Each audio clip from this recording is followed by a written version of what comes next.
Entertalk Radio, you're in to all things music.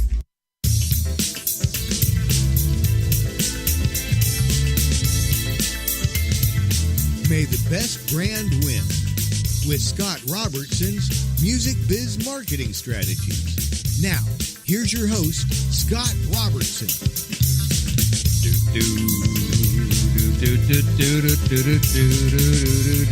Hey, everybody. Happy Friday. You are tuned to May the Best Brand Win on Entertalk Media, the undisputed leader in music biz talk, and I am Scott, your host, a man who is mourning the loss of the great Burt Reynolds this week. It's time to break out and dust off that old copy of Boogie Nights, Smokey and the Bandit, so many good movies, and just enjoy some Burt Reynolds. And with me on the air is a man in the booth back in Entertalk Central. He needs no excuse to watch Burt Reynolds or watch Boogie Nights at any time, and that's Paul B. That's Paul. Right. Great movie anytime. That's too bad. You got Boogie Nights running right now in the studio. I can feel it, don't you? We're actually putting on a whole live, full-on production of Boogie Nights around here. This is going to be the next big Entertalk project. Not the best little whorehouse in Texas, but Boogie Nights. That's what you decided. You decided to go with that route. Oh, it's very sad though. Burt's an icon, right? I mean, he's an icon, and when somebody like that passes away, you definitely have to recognize it. And such a great body of work. Like I said, I'll be watching Boogie Nights this week, raising a scotch, and toasting the great Burt Reynolds. And, you are tuned, kids, on listening to us at home, you are tuned into episode 98 of The Big Show, which we are going to call Flawed Marketing. We live in a world full of marketing. It's not really all our choice. And sometimes that marketing is great, and it motivates us to buy stuff, and sometimes it's horrific, and it motivates us to boycott and burn stuff. But sometimes it's not really much of anything at all, and that can be really fatal. So joining me today to talk about flawed marketing is a marketing strategist, Seth Avergon of Avergon Marketing Group in Los Angeles. And we're going to discuss some of what he calls the fatal flaws in marketing these days and what can be done about them. Together, we're going to tag team the winning and losing segment, and then Seth's going to give you some tips. So welcome to the program, Seth. It's great to have you with us today. How you doing out there? Thanks. Great to be here. I'm doing well. Great, man. Well, good. We're talking about flawed marketing, and I saw you speak a few weeks ago at a marketing event, and really liked the way a lot of the things that you had to say about marketing. And this show is all about is listened to by people who do marketing, want to learn more about marketing. So really, I think it's a great place for you to talk about some of the stuff that you've observed, and really it's always about making things better. So why don't we walk through some of these flaws that you're seeing out there? Yeah, I'd love to. And I want to start by saying, these 5 fatal flaws that I've identified came from an itch I got under my skin after seeing this at companies that really varied. I mean, companies under $1 million up to $17 billion, and all making the same mistakes. So this is a combination of about 20 years of me seeing companies do missteps and misstrategies and saying, well, wait a second, I need to codify this. I need to put this into a list and start talking about it so people can learn. So the first fatal flaw, clearly that I've seen over and over again in corporations, large and small, is straight up a lack of planning. And that can take a couple different forms. That can mean no planning at all, limited planning where they're just not taking enough things into account, or they're planning without talking to the people in the field and the managers who are actually getting the work done. So they're doing that planning in an ivory tower, as I like to call it. And then my personal favorite is immortal planning, and that's when an organization spends the time and they write a plan, and then no one touches it for 5 years. It's on a shelf, looks great. It's kind of like the Constitution. It's sitting under glass somewhere. Exactly. Well, but you're so right. I will give you an amen there. I see that all the time. People are so anxious to start doing stuff that there's no plan for what it is that we're doing. And sometimes when you go back and you're like, sometimes I get brought into an effort and I'm like, what were we doing? What was the idea here? What was the plan? And then people are like, Well, I don't know. And it's I see it all the time, man. I really do. Yeah. There's a rush out there. People want because the tactics are fun. They are. I mean, we're going to do this, and we're going to buy a bus, or we're going to do these amazing campaigns, and rooting that in a strategy that enables the business. That's tougher. That's a lot of hard work. That's a lot of thought. That's a lot of sleepless nights. Mm-hmm. So they tend to jump into tactics, and they just completely forget about the strategy. They just haven't done the planning. They're just running a mile a minute and not thinking about how am I growing my business? What is the plan here? How does that move us forward? Yeah, absolutely. So, and you've had some great experience too. I didn't even get into your intro, but you have more than 20 years experience doing this stuff. You've held key marketing positions at Citizen, at Denso Automotive, with Rainbird, World Tableware, RSI Home Products. You've been counseling clients for years.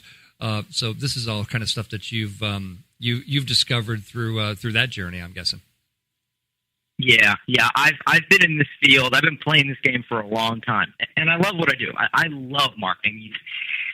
It's a great role, but these are these come from the heart. This is not theory for me. This is stuff I saw on the street. Yeah, absolutely. So all right, so the first one, your first fatal flaw is lack of planning. What's your second one? Second one is going to be living in a vacuum. And again, I've seen this in boardrooms. This is when a corporation, an entity, decides to make a decision without the proper amount of market intelligence. They're just going to go ahead and do something, but they don't have enough information really to make that decision. But there are a couple of guys in a room, and we're going to lower our price by 5%, for example. And a lot of people are going to buy a lot more product because we lowered our price. Well, maybe not. Maybe your price isn't an issue. Maybe it's a quality issue. Maybe it's a service issue. Maybe it's the wrong type of product. But there's a lot of this thinking, not making decisions without proper intelligence that goes on there. And there's also a real lack of, as I mentioned, I'll go with my 5% discussion. So, Scott, you're going to lower your price by 5%. Great, everybody's going to buy more. Okay, well, what happens when your competitor who's got better margins than you, they lower their price 5%? Are we now in a race to the bottom to see who can have the lowest margin on their product? Mm-hmm. Yeah, and you see that in the music products industry. You do hear that. You do see that race to the bottom sometimes with folks trying to, and they squeeze the retailers, at the end of the chain too. So yeah, I see that all the time. I do. Yeah, so that is that flaw of just not gathering enough information and then not thinking it through, not really developing out. What will happen? I do this. This is my action. What is the reaction that's going to happen once I do that? Yeah, absolutely. Cool. And you, do you have a lot of conversations about when you're counseling with your clients? Are you dealing with pricing quite a bit? Is that something that is falling to you, or something they're looking for you to dig into pricing, or is it more on the promotion side, or does it just kind of range? A lot of different things.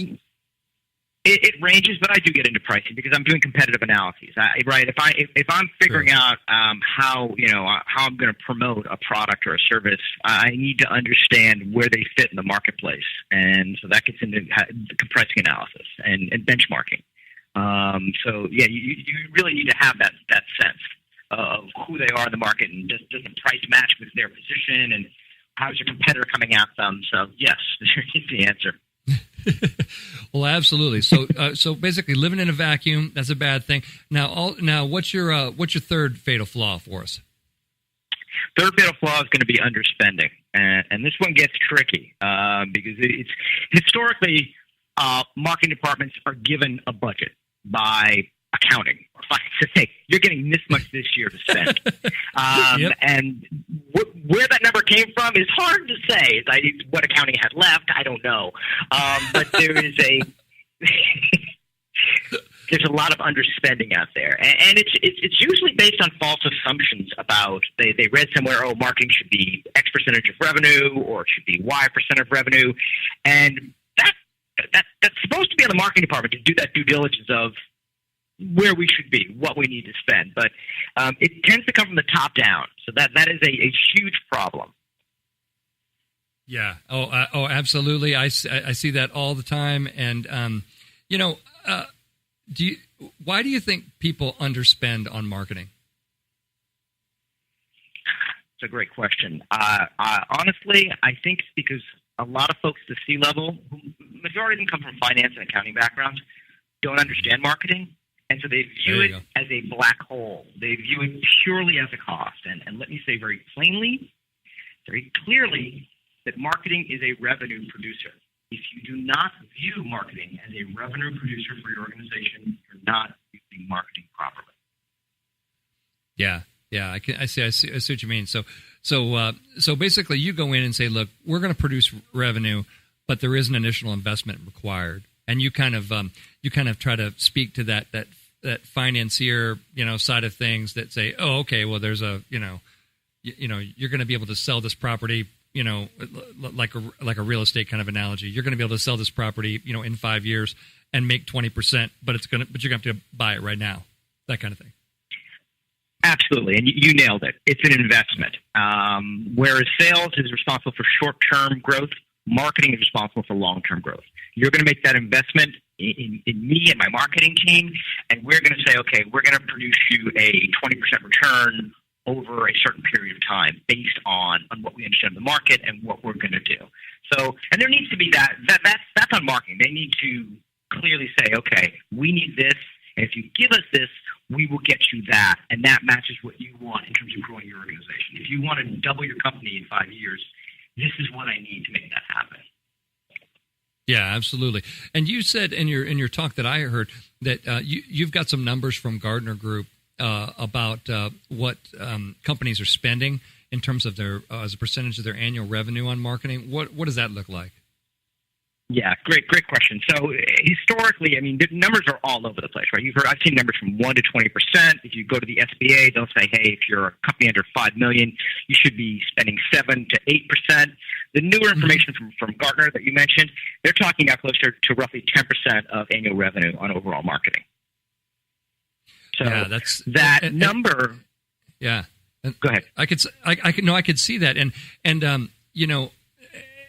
some people spend more than that, and some people spend way less than that, right? So it's, but it is good to have a benchmark, though. I think. Yeah. Yeah, and there's a number of variables. You really need to do the deep dive. So, for example, if you don't have a sales force and marketing is your sole tool for stimulating revenue, for stimulating growth, you need to be investing more in that than you would if you had an active sales team out there. There's a number of variables that have to be taken into account, and looking at market and looking at how you go to market. And if you're a manufactured product versus a service, or whether you're going business to business versus going direct to consumer, there's a lot to take into that equation. Absolutely, benchmarks are good to use, but you need to bring that marketing expertise in to say, okay, this is really where we need to be if you want to hit that projected growth. Yeah, absolutely. Makes a lot of sense. Well, hit us with fatal flaw number 4.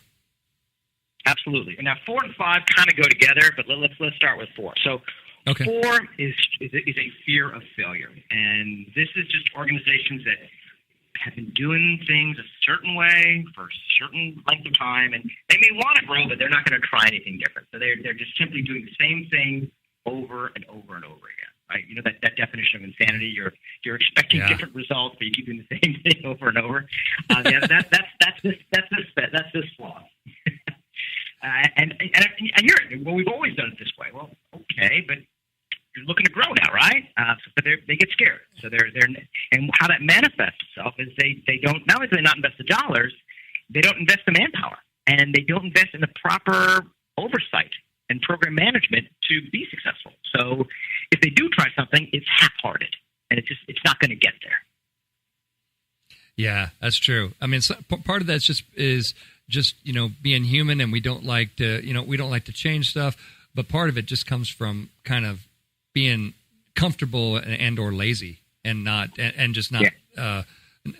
building in a systematic way where we can look at stuff and go, does this still make sense in 2018? this program from 1975. Should we still be doing this? You know, that kind of thing. Right. Yeah. So I mentioned that 4 and 5 go together. So 4 is a fear of failure, and fatal flaw number 5 is a lack of learning. So the same kind of fear-based, okay, we're not going to spend. We're just going to keep doing things the way we've done it. We don't want to try anything different. And if we do make a mistake, this is the lack of learning side. If we do make a mistake, we're just going to bury it. We don't want to talk about it. We don't want to hear about it. Or even worse, what I've seen is they'll scapegoat somebody. It was that person's fault, or it was that department's fault. They'll just they have no interest in learning from what happened. They are simply all about just pretending it never did happen. Yeah, absolutely. And you I mean, you see this all the time, right? I mean, sometimes the board makes a scapegoat, you know, of the CEO.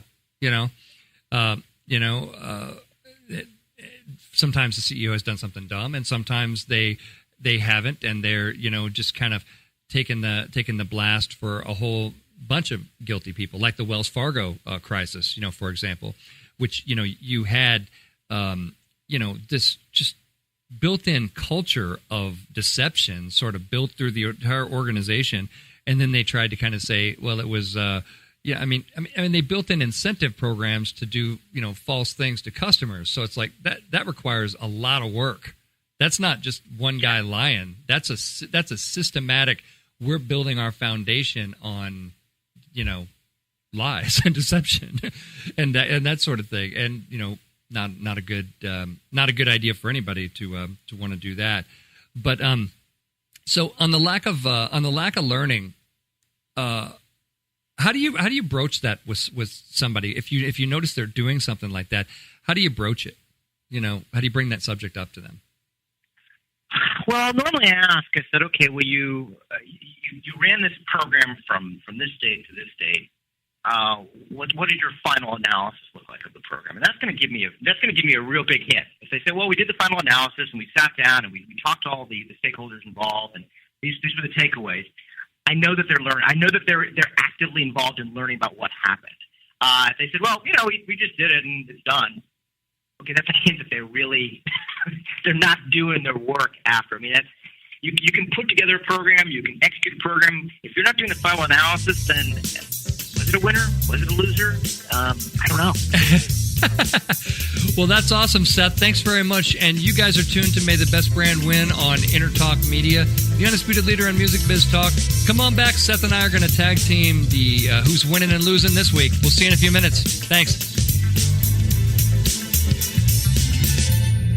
Are you serious about your music? Are you ready to run with the big dogs? The experts at Pitbull Audio have the gear to get you into the game. From leading manufacturers like Mesa Boogie, Fender, Pioneer, and American Audio. To sound your best, you need the best. Pitbull Audio can deliver in rehearsal, on stage, and into the big time. Dropping beats, shredding guitar, or making the crowd roar. Whatever you dream, Pitbull Audio can help make it happen. We are Pitbull Audio. We want you to play it loud. PitbullAudio.com. This is Jackie Bertoni from Jackie's Groove. Come join me weekly on my journey through the music business as I take you behind the velvet rope, interviewing industry notables such as Al Di Meola, Michael McDonald, and Al Jarreau, to name but a few. Listen to their stories on being in the studios recording #1 hits and onto the stages throughout the globe. Allow me to be your music historian. You can hear me live every Monday at 2 p.m. and every Wednesday at 12 noon Pacific Standard Time or 24/7 on jackiesgroove.com. Ready to get your groove on? Hi, I'm Tim Dolbear, the host of Sound Experience on Entertalk Radio. Each week, I talk with top professional audio engineers, producers, musicians, and the manufacturers that make the tools that we use in the studio each and every day. From capturing the perfect take to mastering your final release, and the tools and how the pros use them, we are going to dive deep into their process and learn from their experience. I look forward to you joining us each week on Sound Experience with me, your host, Tim Dolbear. Make this your vinyl night. I'm John J.R. Robinson, and every week, music creation comes alive through stories, experiences, and sounds when vinyl records filled our hearts and minds. My friends and I share our tips and techniques used in creation of iconic tracks for recording artists such as Michael Jackson, Eric Clapton, Quincy Jones, and Steve Winwood, to name a few. Vinyl has emerged hot, and the soul of vinyl defines art and passion which burns deepest at night. Tune in every Wednesday at 2 p.m. Pacific Standard Time on EntertalkRadio.com.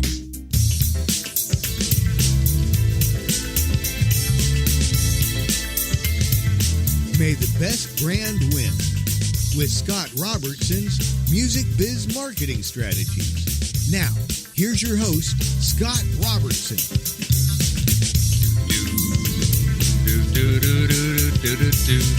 Hey, everybody. It is Friday. You are super smart because you are tuned in to May the Best Brand Win on Entertalk Media, the undisputed leader in music biz talk. I am Scott. I'm hanging here with Seth Avergon from Avergon Marketing. We're talking about fatal flaws in marketing. We got Paul, who's watching Boogie Nights in sorrow in the booth. Paul, you learning stuff? You learning stuff about marketing today? Yeah, I am. From Seth? You learning it? Yes. Learning the hard way. Learning the hard way. Very nice, very nice. Well, it was a great first segment, just talking about some of the fatal flaws of marketing. And stick around too, because in segment 3, Seth's going to give us some tips about how we can avoid doing some of that stuff and stay on the right path. But now, as is the custom on this show, we are going to talk about the world and stuff that's going on in marketing. And we pretty much have to. I probably got 14, 15 emails this week from folks saying, you got to talk about Nike. You got to talk about Nike. I'm like, yeah, we do. Nike.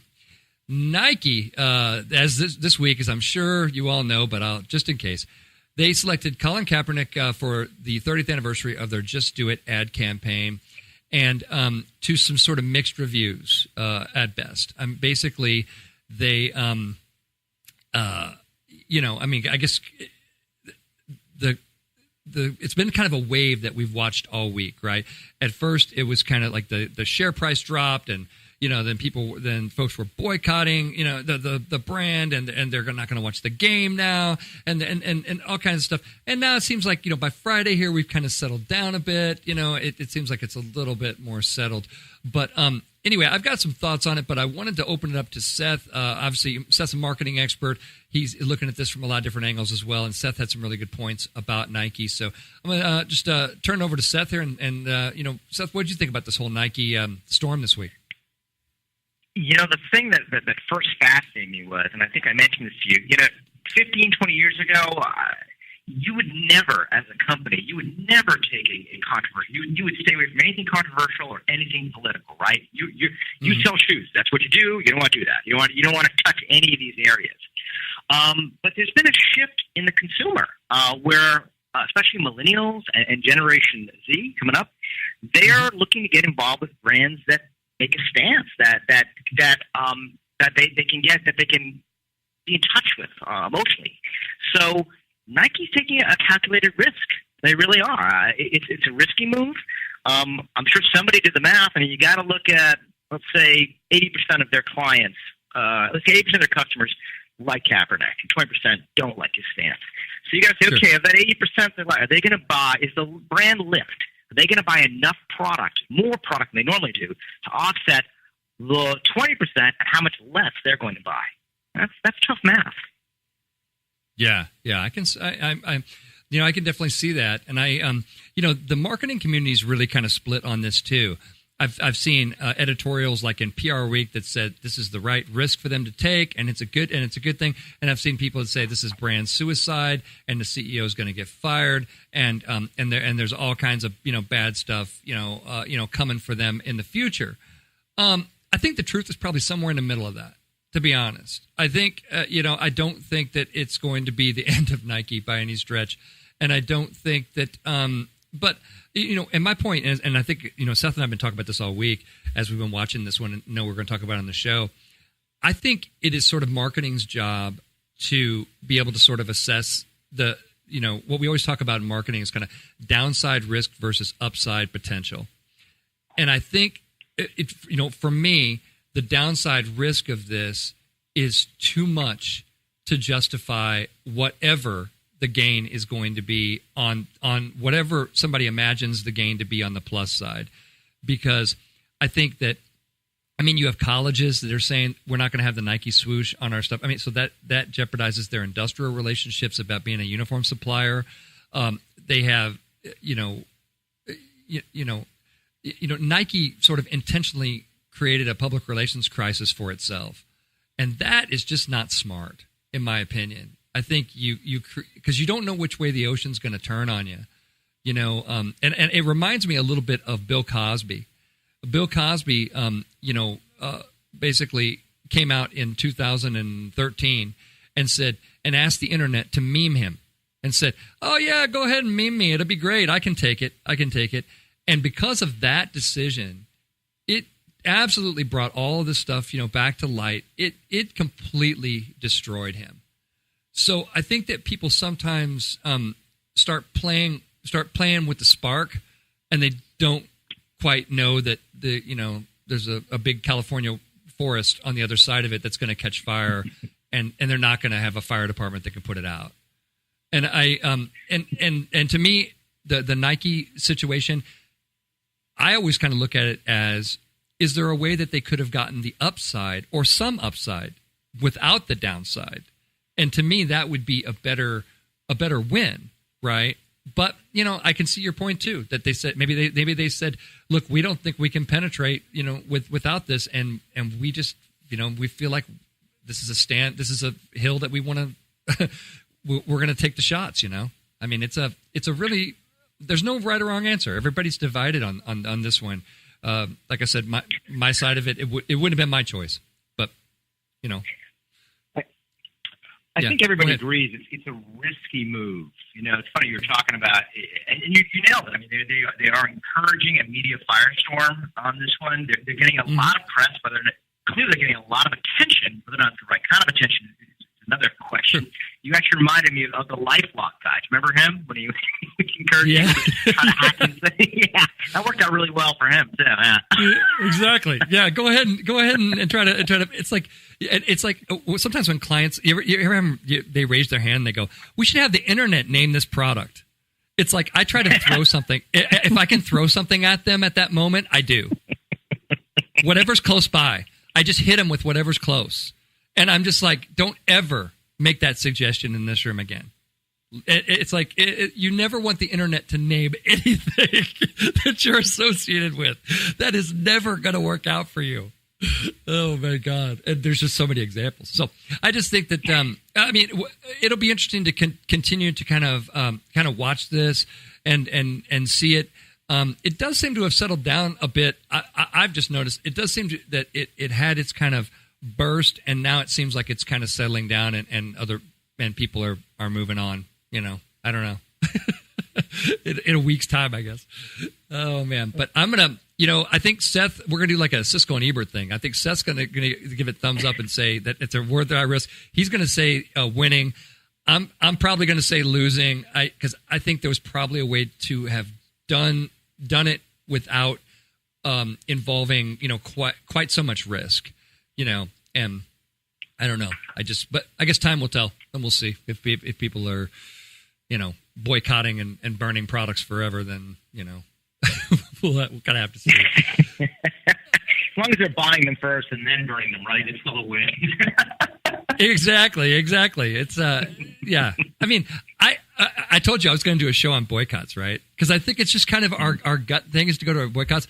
I need to do an entire show on boycotts, because we need to create like a little playbook and say, what happens when somebody boycotts you for something, for whatever. And it's happening all the time. I did the story on the show last week about the Democratic chairman of the DNC here in California who said that people shouldn't eat an In-N-Out burger because they gave money to the Republican Party. And then and all the good Democrats of California looked at him and said, the hell with that. We love you, but I'm getting a double-double. You got to get pretty deep to take someone's double away from them, man. Those are fighting words. We need to do a show. I need to do a show just on boycotts and just kind of why so many? Just as a spoiler alert for that show, I did some research, and there's an organization that tracks all the active boycotts in the world, and there are there are tens of thousands of active boycotts. It blew me away. It's an organization called the Ethical Consumer Organization or something, and they have an alphabetized list of every boycott, what group's boycotting them, for how long it's been going on, what they're kind of upset about, that kind of thing. And man, there is a ton of boycott. I mean, it's amazing. Blew me away. Well, let's move on. Let's move off Nike and let's move on to United Airlines. United Airlines. So the president of United Airlines said this week that if families want to sit together, then they should pay extra. Yeah, that's a tough one. That's a hard. I mean, it's like, United Airlines, for longest time, they've been trying to hire a PR director. I know this because I see in my PR groups, I see that they've been trying to hire. They need to bring somebody. Somebody needs to be in that position, even if they're looking to fill that position, because they're in the losing segment far too often. There's way too much dumb stuff going on and being said by that company to just somebody has got to rein that in. You can't say stuff like that. They're scratching to find revenue and incremental revenue. Cause I get it. I get that they have a hard time. They're dealing with tighter margins. I understand that, but there's a line somewhere, right? I mean, people have really become pretty okay with buying their food, that sort of thing, and buying drinks. That's fine. I mean, I'm just waiting to say, hey, do you want to sit on the wing? Because we can offer you cheaper seats out there. Auction book up and you're fine. It's so bad. It's so bad. I saw one on American Air or one in the LA newsfeed yesterday that they had a problem. Somebody the flight was just getting ready to take off, or no, it was in flight, and somebody flushed a diaper down the toilet and it clogged it, and then they had no restroom facilities for the rest of the plane. So the plane, everybody who had to go to the bathroom had to do it in plastic bags. I kid you not. That was, ladies and gentlemen, I give you American Airlines and United Airlines. All kinds of losing going on. The only way you're winning is if you're not flying these days, and that's and not having to deal with these folks. But let's move on. Let's move on to somebody that's winning, and that is definitely Amazon. Amazon just became the second company to reach $1 trillion. Apple just became the world's first $1 trillion company, and Amazon quickly became the second one. So their market cap briefly rose over $1 trillion. So I don't know what else to say about that other than obviously winning. And, they're doing, Amazon was predicted to be a flash in the pan and go out of business in the 90s.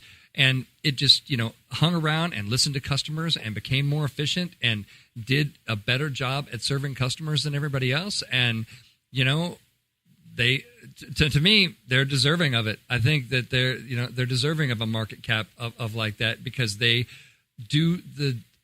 transformed the way that we buy stuff, and they do it better than anybody else I can name. So I don't know. What do you think about that one, Seth? I got to agree. I am continually amazed by the different programs. I mean, they work hard up there. Jeff Bezos works hard, and they're willing to try different programs and different initiatives with you. I think to buy, when I first heard they were going to buy Whole Foods, I'm like, how does that work? And then I'm seeing the changes over there with the Amazon Prime credit card and how they're tying it all together.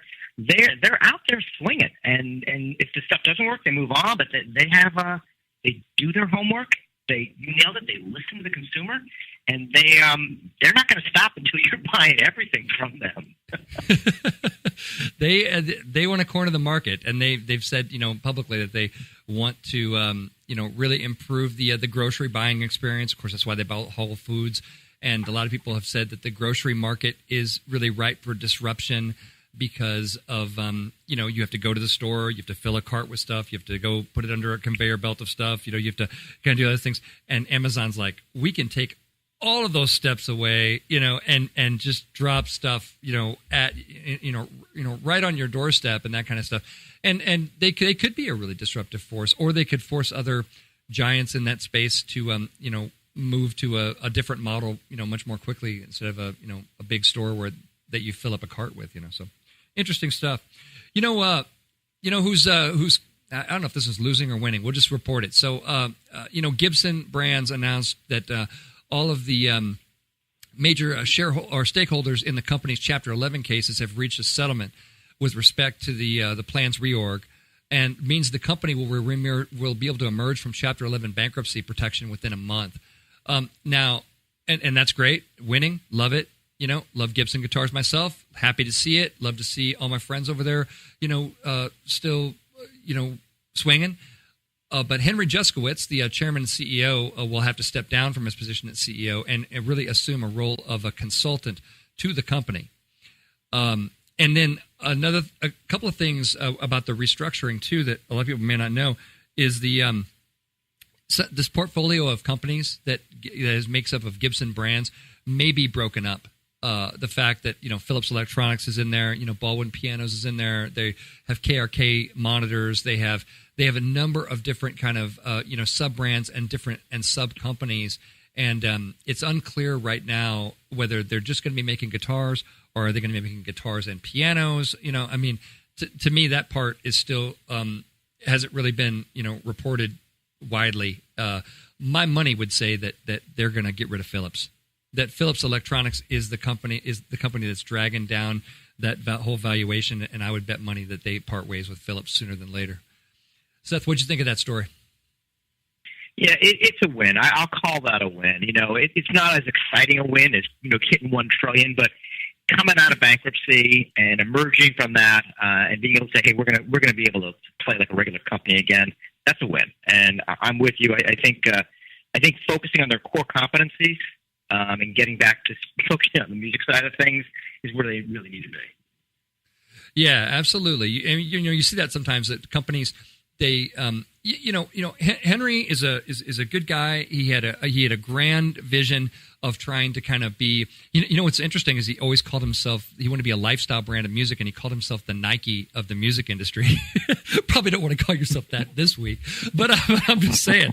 But he used that analogy quite a bit because he wanted to create kind of a portfolio of companies and really create this be larger than just guitars. I mean, guitars are great, but he wanted to be even larger than that and be this kind of this lifestyle force, and that's why they went after and bought the Philips Electronics company.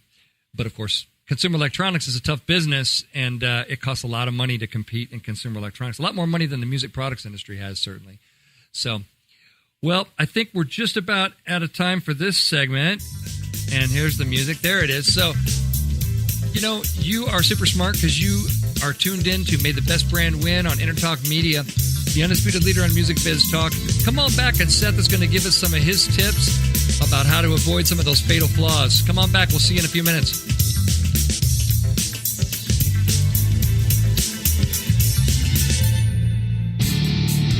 Hi, I'm Tim Dolbear, the host of Sound Experience on Entertalk Radio. Each week, I talk with top professional audio engineers, producers, musicians, and the manufacturers that make the tools that we use in the studio each and every day. From capturing the perfect take to mastering your final release, and the tools and how the pros use them, we are going to dive deep into their process and learn from their experience. I look forward to you joining us each week on Sound Experience with me, your host, Tim Dolbear. Are you serious about your music? Are you ready to run with the big dogs? The experts at Pitbull Audio have the gear to get you into the game. From leading manufacturers like Mesa Boogie, Fender, Pioneer, and American Audio. To sound your best, you need the best. Pitbull Audio can deliver in rehearsal, on stage, and into the big time. Dropping beats, shredding guitar, or making the crowd roar. Whatever you dream, Pitbull Audio can help make it happen. We are Pitbull Audio. We want you to play it loud. PitbullAudio.com. Make this your vinyl night. I'm John J.R. Robinson, and every week, music creation comes alive through stories, experiences, and sounds when vinyl records filled our hearts and minds. My friends and I share our tips and techniques used in creation of iconic tracks for recording artists such as Michael Jackson, Eric Clapton, Quincy Jones, and Steve Winwood, to name a few. Vinyl has emerged hot, and the soul of vinyl defines art and passion which burns deepest at night. Tune in every Wednesday at 2 p.m. Pacific Standard Time on EntertalkRadio.com. This is Jackie Bertoni from Jackie's Groove. Come join me weekly on my journey through the music business as I take you behind the velvet rope, interviewing industry notables such as Al Di Meola, Michael McDonald, and Al Jarreau, to name but a few. Listen to their stories on being in the studios recording #1 hits and onto the stages throughout the globe. Allow me to be your music historian. You can hear me live every Monday at 2 p.m. and every Wednesday at 12 noon Pacific Standard Time or 24/7 on jackiesgroove.com. Ready to get your groove on?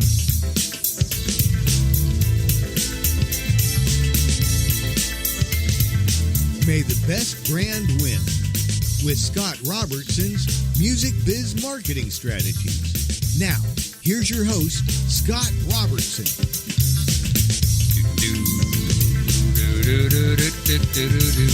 Hey, everybody. It is Friday, and you are still tuned to May the Best Brand Win on Entertalk Media, the undisputed leader in music biz talk. I'm Scott, your host. We just did Who's Winning and Losing. I'm hanging out with Seth Avergon from Avergon Marketing Group. We got Paul, who's checking in from time to time. Paul, what did you think of winning and losing this week? You've always got some good insight. What do you think? I don't know about good insights, but as a guitar player, I'm glad to hear that Gibson is digging themselves out a little bit. Yeah, that's good news. Yeah, it's good news. They'll be back, and Gibson will be making guitars for some time to come, and maybe they will have learned a valuable lesson and not overreaching. Maybe they will. Yeah. Do companies learn? Do companies learn from their mistakes in your experience? Well, that's a generalization. I mean, it depends on which company you're talking about and kind of which lesson. But sometimes they learn. Well, we could hope. We could only hope. Well, cool. We're back here in segment 3, and we're here with Seth Avergon from Avergon Marketing Group. He's been with us the whole show, and really in the first segment kicked us off with giving us some, what he's observed as some fatal flaws out there in the marketing world. And now he's going to give us some tips, which basically are going to be the other side of those fatal flaws. So fatal flaw number 1 was a lack of planning. Seth, what's a tip for getting around that? So your solution, if you've got a lack of planning problem, is threefold. Number 1, you need to get involved in a regular planning schedule. That is, okay, we are writing plans in October, November for the sales department, the marketing department, operations, and then in December it's all being kind of collated together. If you're on a calendar year, so you are planning ahead for this. You understand there's a regular cycle and it's expected, and then there's always updates that happen after that. In addition to that, you've got to have a planning champion, somebody who it is their job to make sure everybody's doing what they need to be doing and getting these things done. Lastly, you need to be socializing that plan with the different departments. Once that plan is done, the people who are going to have to bring that plan to the street get a chance to have some input. Mm-hmm. Mm-hmm. And that almost never happens in organizations because we, human beings love silos. Silos are best when they don't have doors where you can enter them. They work best that way. And people don't like to share what they're doing. How do you get around that? I mean, this is the part of my role where I have to have pointy elbows, or some people just call me a bit of a bulldog. You need to remind them and say, hey, guys, are we doing this in an ivory tower? And nobody likes to be told that. Are we doing this in an ivory tower? Or are we actually going to work with the teams that are going to make it happen? Because they're going to be able to tell us if this is a winner or a loser. And maybe able to say, hey, this part of the plan I don't like, but here's how you fix it. And that's really what you want to do. I mean, part of this is when you socialize a plan, you get buy-in, right? Well, even if they don't have any feedback, they're going to go, hey, I got consulted. I'm part of the team. I'm involved in this initiative. Yeah, true. That's so important. Well, that's great stuff. So fatal flaw 2 was companies that are living in a vacuum. How do we solve that? Your solution is twofold. 1, you've got to be involved in active intelligence gathering, and this usually falls in the marketing department. And that includes the market, trends, competitors, of course, and even, and this is a newer one, emerging technology that could upset your position or even shift the entire market. And if you think about it, now we're seeing with new disruptive technologies coming in, they can completely wipe you out if you're not aware that's coming. If you were in the vinyl business and you weren't watching CDs, you were in trouble. If you were in aircraft aluminum and not watching composites, you're in trouble. So you need to have that active intelligence gathering. That's first. And secondly, you need to get involved in what I call logic tree decision making.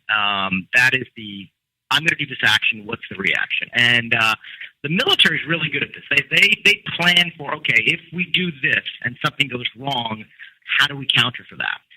I don't see that a lot in business. I see a lot of guys sitting in a room saying, "Oh, everything will be perfect.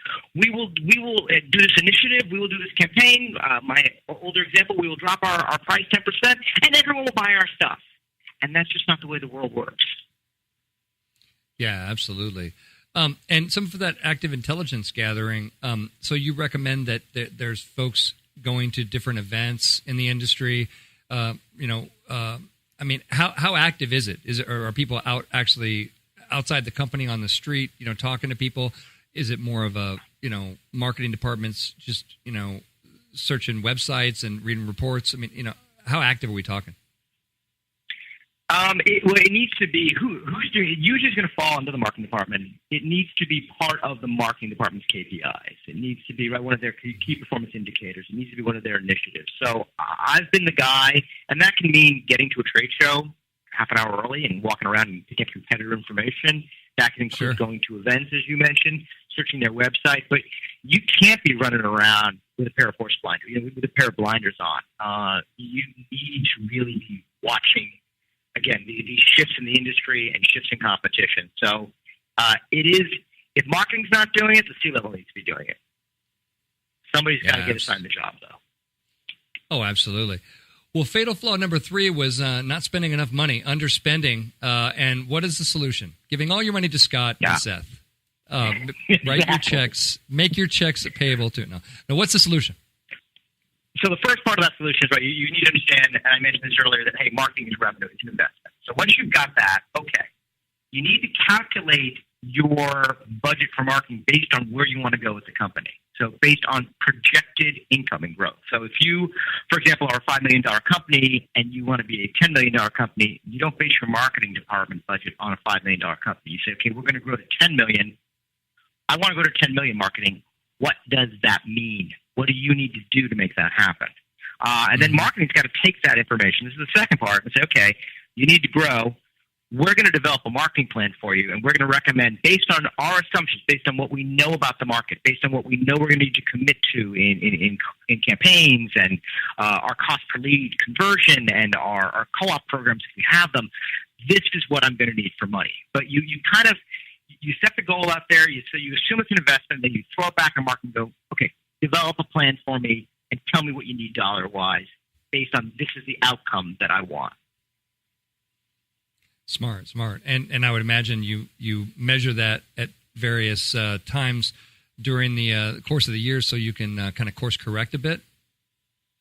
Absolutely. One of the nice things we've got going now is marketing is able to bring more information, to be more data-driven with clear objectives and ROI in mind than they've ever been before. We've got tools that we didn't have 15, 20 years ago to really look at our traffic, to leads, to conversions, even if it's event-based. I mean, there are ways of pulling those numbers together and saying, okay, we spent this much on trade shows, this much on web campaigns.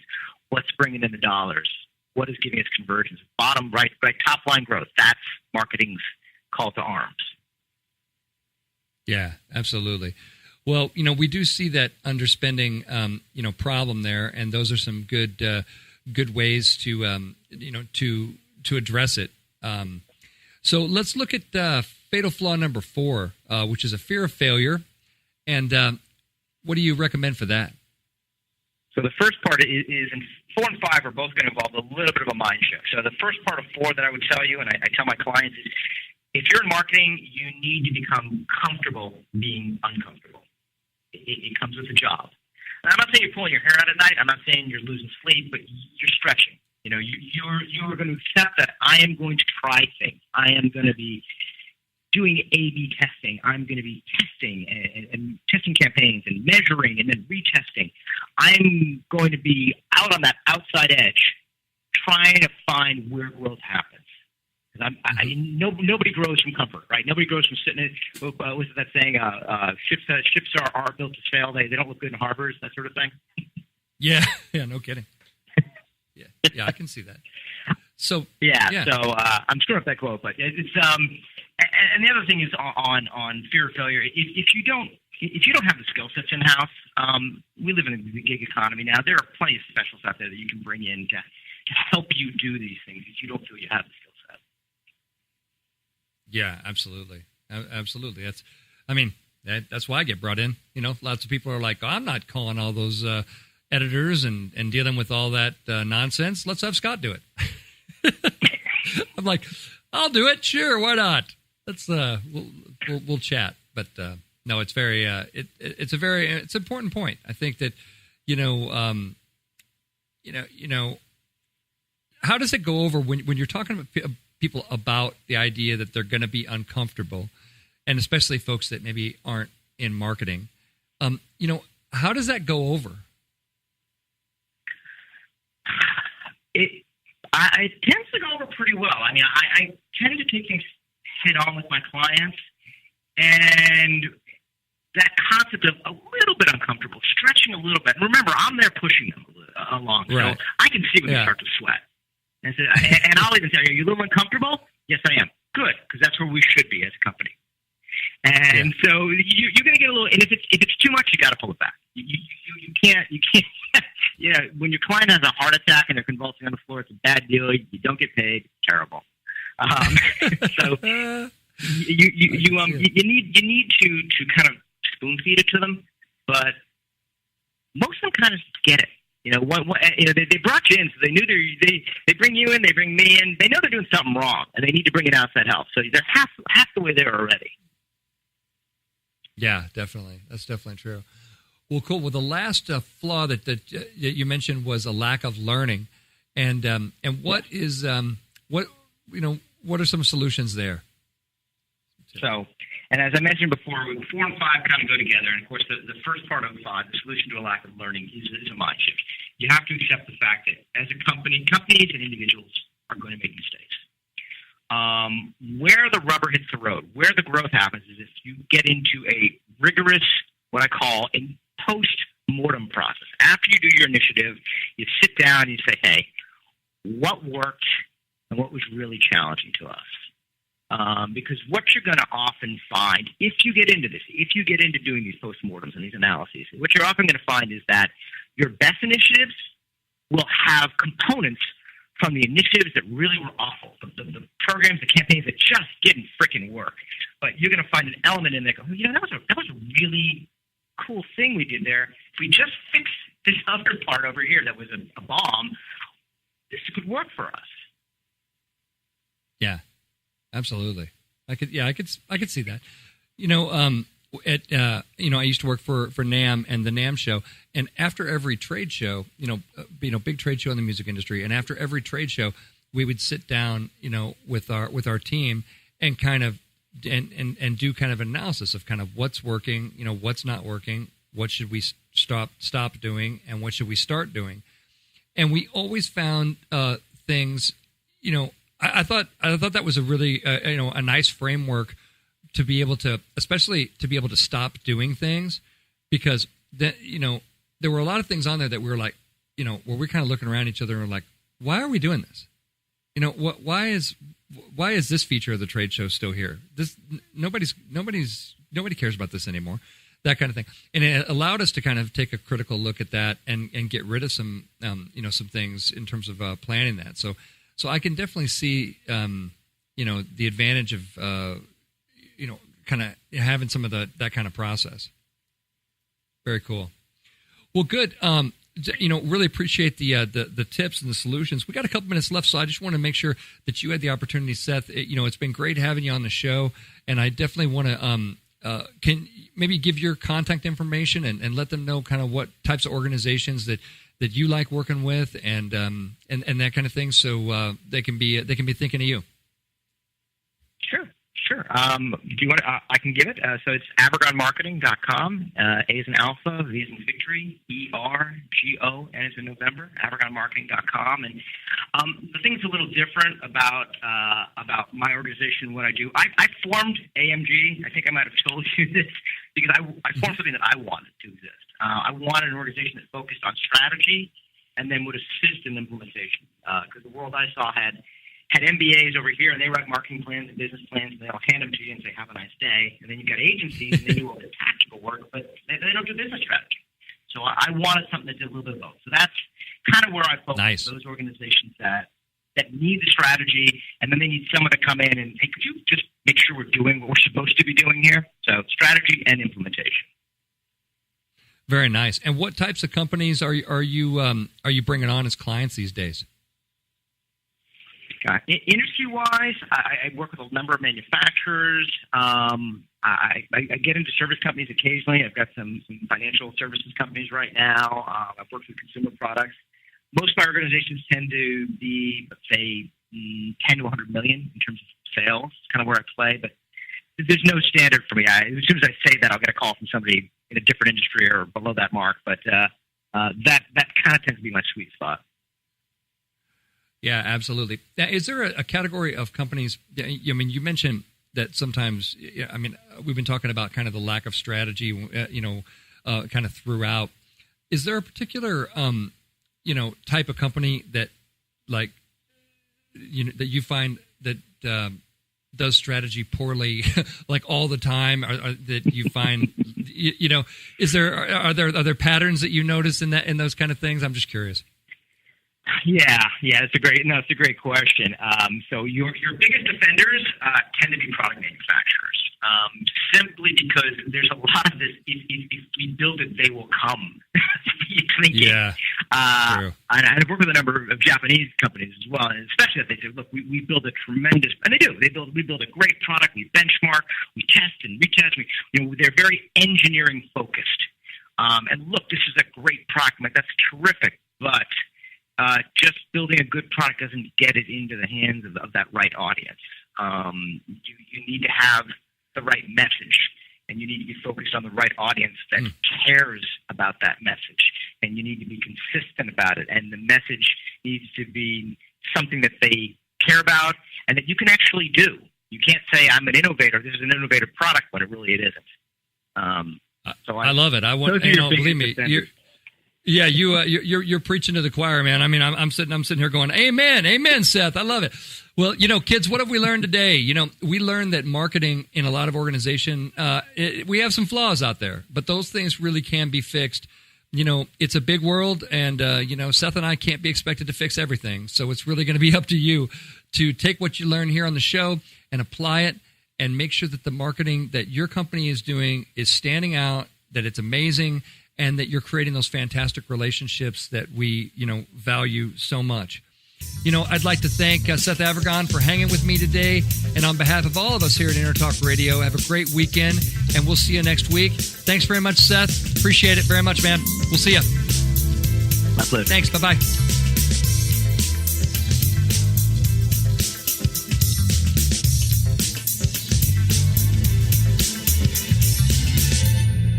You know what's all around you every waking moment of your life? Marketing. You're choking on it. I'm Scott Robertson, and when it comes to strategic PR, branding, and marketing, I've seen it all. And actually, I'm still seeing it because bad marketing never sleeps. Join me each week on May the Best Brand Win, right here on Entertalk Radio, and learn how to make the marketing for your brand unforgettable.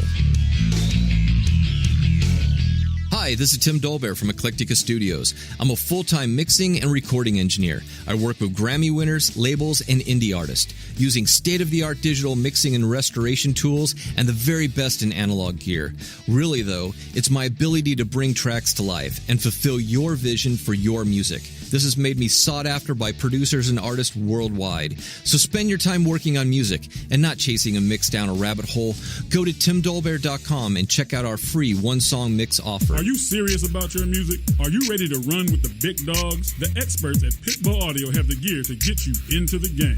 From leading manufacturers like Mesa Boogie, Fender, Pioneer, and American Audio. To sound your best, you need the best. Pitbull Audio can deliver in rehearsal, on stage, and into the big time.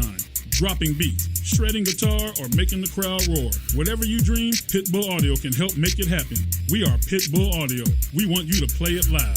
PitbullAudio.com. This is Jackie Bertoni from Jackie's Groove. Come join me weekly on my journey through the music business as I take you behind the velvet rope, interviewing industry notables such as Al DiMeola, Michael McDonald, and Al Jarreau, to name but a few. Listen to their stories on being in the studios recording #1 hits and onto the stages throughout the globe.